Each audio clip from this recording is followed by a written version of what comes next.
سانحہ مری کے بعد پنجاب حکومت جاگ اٹھی، جامع تحقیقات کا اعلان کر دیا۔ وزیر اعلیٰ پنجاب نے اعلان کیا کہ 7 روز کے اندر انکوائری کمیٹی کی رپورٹ کی روشنی میں غفلت اور کوتاہی کے ذمہ داروں کا تعین کر کے بلا امتیاز ایکشن لیا جائے گا۔ وزیر اعلیٰ پنجاب کو پیش کی گئی رپورٹ میں انکشاف ہوا ہے کہ مقامی انتظامیہ رات کو سوئی رہی اور اگلی صبح 8 بجے برف کا طوفان تھمنے کے بعد حرکت میں آئی۔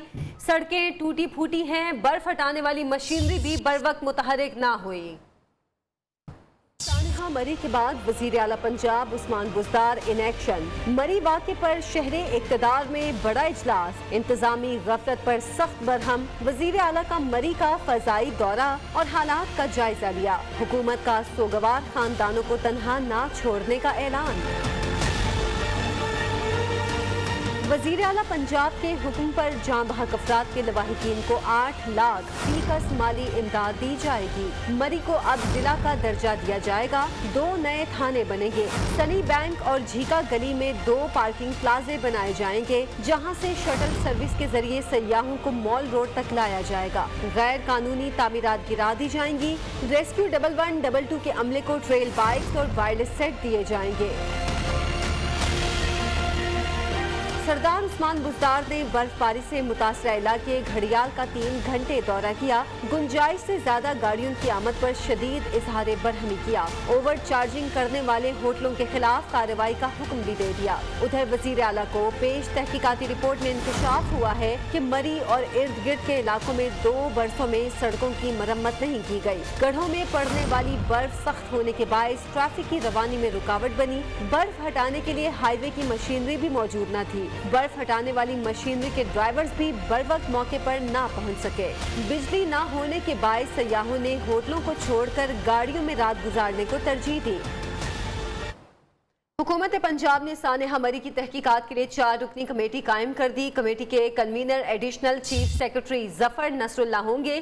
کمیٹی سانحہ مری کے حوالے سے سرکاری محکموں کے ذمہ داران کا تعین کرے گی۔ مزید جان لیتے بیورو چیف لاہور ایاز شجاع سے۔ چیف یہ بتائیے گا، یہ جو انکوائری رپورٹ ہے، یہ تحقیقات ہے جو 7 روز کے اندر پیش ہونی ہے، 4 رکنی کمیٹی بھی ڈیسائیڈ ہو گئی، یہ پبلک ہوگی؟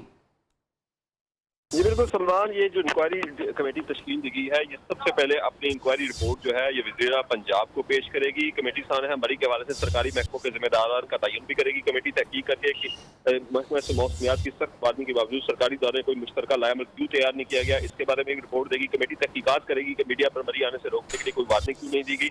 کمیٹی تحقیقات کرے گی ٹریفک کنٹرول کرنے والے کوئی اقدامات کیوں نہیں کیے گئے۔ کمیٹی یہ بھی تحقیقات کرے گی کہ مری اور گلیات میں گاڑیوں کو داخل ہونے سے روکنے کے لیے اسلام آباد میں کیوں نہیں کوئی اس طرح کی رکاوٹ کھڑی کی گئی۔ کمیٹی یہ بھی دیکھے گی کہ برفانی طوفان خلا کے بعد کوئی حفاظتی اقدامات کیوں نہیں کیے گئے۔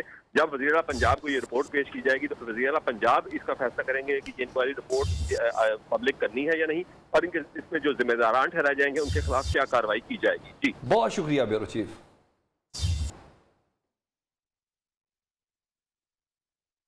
مری میں اس وقت بھی کئی گاڑیاں برف میں پھنسی ہوئی ہیں۔ برف سے ڈھکے بیشتر راستے بحال کر دیے گئے ہیں۔ سیاحوں کو واپسی میں مشکلات کا سامنا ہے، شدید سردی میں پیدل سفر کرنے پر بھی مجبور ہے۔ مری میں اس وقت کیا اپ ڈیٹس ہیں؟ وہاں موجود ہیں ہمارے نمائندے محمد اویس۔ جی اویس۔ جی بالکل، اس وقت ہم لوگ جھیکا گلی پوائنٹ پر موجود ہیں۔ اسلام آباد ایکسپریس ہائی وے جو ہے وہ مکمل طور پر صاف کر دی گئی ہے۔ مین روڈ سے تو برف ہٹا دی گئی ہے، لیکن سائڈ پر ابھی بھی 4 سے 5 فٹ کی برف ابھی بھی موجود ہے، جس کے باعث معاملات زندگی ہیں وہ تاحال پورے طریقے سے بحال نہیں ہو سکے۔ انتظامیہ کی جانب سے یہ تو دعوے کیے جا رہے ہیں کہ روڈز کلیئر کر دیے گئے ہیں، سیاح جو ہیں یہاں پر ان کو فیسلٹیٹ کیا جا رہا ہے۔ ایسے صرف یہ دعوے نظر آ رہے ہیں، دیکھنے میں ایسا کچھ نہیں نظر آ رہا، کیونکہ جو سیاح یہاں پر موجود ہیں بالآخر وہ کیسے واپس جائیں گے، نہ تو ان کے لیے ٹرانسپورٹ ہے۔ اس کے علاوہ اشیاء خورد و نوش کی قیمتوں میں بھی بے پناہ اضافہ دیکھنے میں آیا ہے۔ جو چیز 300 روپے کی تھی آج وہ یہاں پر 900 روپے میں دستیاب ہے۔ شدید برف باری کے بعد راستے کھلوانے کے لیے انتظامیہ متحرک ہے۔ کئی شاہراہوں کو کلیئر کیا جا چکا ہے۔ ایبٹ آباد سے مری جانے والے راستوں پر اس وقت کیا حالات ہیں، جانتے ہیں ڈپٹی کمشنر ایبٹ آباد کیپٹن ریٹائرڈ ندیم ناصر سے۔ ندیم صاحب شکریہ آپ کے وقت کا، بتائیے گا کون کون سے راستے کھل چکے ہیں اور کن راستوں پر سفر سے ابھی گریز کیا جائے؟ جو ہے وہ کافی کم، نسیہ گلی کا ایریا جتنا ہے یہ الحمدللہ سارا کلیئر ہو چکا ہے۔ چھانگا گلی سے بھی کچھ ٹورسٹ جو ہے وہ نکل چکے ہیں، اور اب ایبٹ آباد کے جو ریسٹرکشن ہے وہ آلموسٹ کلیئر ہے، اور یہاں پہ کوئی ایسا ایشو نہیں ہے۔ بجلی بجلی کا نظام جو ہے وہ بھی ریسٹور کر دیا گیا ہے نشہ گری میں، اور اب سچویشن جو ہے وہ کافی کمفرٹیبل ہے. لیکن جو آپ کا ایک سیکنڈ پارٹ تھا کوشچن کا کہ ٹورسٹ کو مزید آنے کی اجازت، تو وہ ابھی تک نہیں دیں گے کیونکہ روڈ سلپری ہیں، اور فرسٹ کوشش یہی ہوگی کہ تمام روڈ مکمل طور پہ بحال ہو جائیں، جتنی لینڈ سلائڈس کے ایریاز ہیں وہ کلیئر ہو جائیں، تو اس کے بعد ہم لوگوں کو اجازت دیں گے. کل کا دن مزید لگا کے پھر ڈیسائیڈ کریں گے کل شام تک کہ ہم نے آگے فردر انٹری کو کیسے الاؤ کرنا ہے. ٹھیک ہے، بہت شکریہ ندیم ناصر صاحب.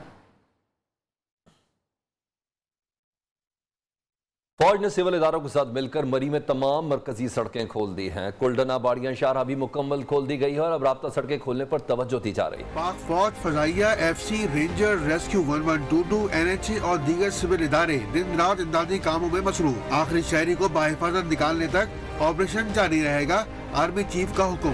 ISPR کے مطابق ریلیف کیمپس اور میڈیکل سہولیات پوری طرح سے کام کر رہے ہیں. آرمی ٹرانسپورٹ کے ذریعے گھرے ہوئے سیاحوں کو راولپنڈی اسلام آباد پہنچایا جا رہا ہے. 371 افراد کو آرمی کے کیمپس میں منتقل کر دیا گیا ہے. ہم لوگ 30 گھنٹے جو ہے نا وہ ایک ہی جگہ پہ بیٹھے رہے اور ہمارے بچے بلبلار اٹھے. پاکستان آرمی نے اتنا ہمارے ساتھ کوآپریٹ کیا ہے کہ میں کہتی ہوں کہ اس جیسی آرمی کسی ملک کی نہیں ہو سکتی. راولپنڈی ضلع انتظامیہ اور ٹریفک پولیس بھی کام میں مصروف ہیں. الخدمت سمیت سماجی اور مذہبی تنظیمیں بھی امدادی کاموں میں بھرپور حصہ لے رہی ہیں.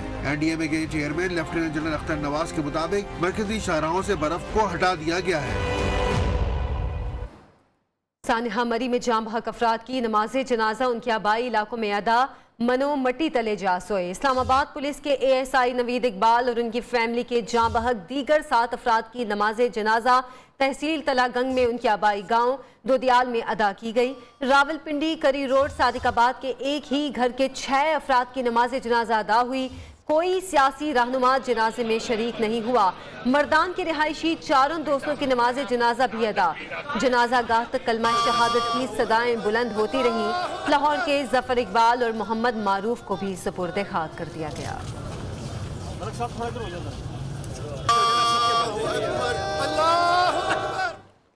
پھر صورتحال پر PTA کا حسن اقدام. موبائل فون آپریٹرز نے مری اور گلیات میں مفت کالز کی سہولت فراہم کر دی. متاثرہ علاقوں میں ہنگامی صورتحال کے پیش نظر بیلنس نہ رکھنے والے وہ موبائل فون صارفین جو اس وقت ان علاقوں میں موجود ہیں انہیں فوری طور پر مفت آن نیٹ کالوں کی سہولت فراہم کر دی گئی ہے. PTA کی ہدایت پر موبائل فون آپریٹرز نے گلیات کے علاقوں میں پھنسے ہوئے صارفین کو زیرو بیلنس ہونے پر اپنے نیٹ ورک کے نمبرز پر مفت کالز کی سہولت فراہم کی ہے.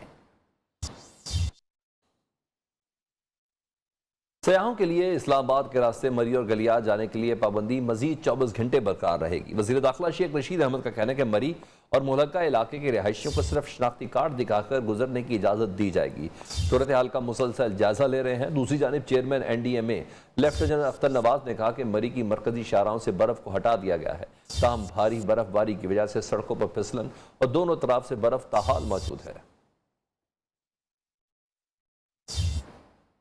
اپوزیشن لیڈر شہباز شریف کا سیاحوں کے اب بھی مری میں پھنسے ہونے پر شدید تشویش کا اظہار.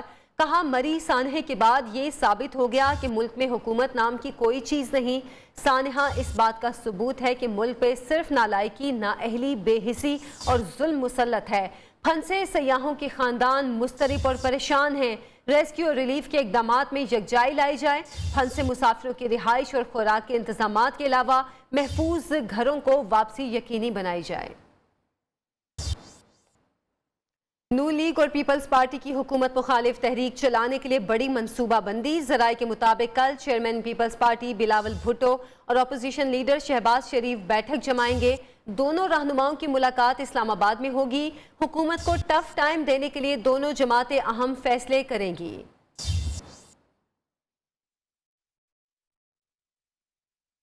سندھ اسمبلی بلڈنگ کے سامنے جماعت اسلامی کا دھرنا. سندھ حکومت کے جماعت اسلامی سے مذاکرات. وزیر بلدیات سندھ ناصر حسین شاہ اور مرتضی وہاب بات چیت کے لیے دھرنے میں موجود ہیں. اس پر بات کر لیتے ہیں نیو نیوز کے نمائندے کامران سہیل سے. کامران سہیل، 10 دن ہو گئے، بہرحال مذاکرات کس گراؤنڈ پر ہو رہے ہیں؟ دیکھیں، اب سے کچھ دیر پہلے صوبائی وزیر ناصر حسین شاہ، ایڈمنسٹریٹر کراچی مرتضی وہاب یہاں پر دھرنے کے شرکا سے جو ہے وہ آئے تھے مذاکرات کرنے کے لیے. حافظ نعیم الرحمان کے ساتھ ان کے مذاکرات ہوئے ہیں. ناصر حسین شاہ نے جماعت اسلامی سے اپیل کی ہے کہ وہ اپنا دھرنا جو ہے وہ ختم کر دے. تاہم حافظ نعیم الرحمان جو کہ جماعت اسلامی کراچی کے امیر ہیں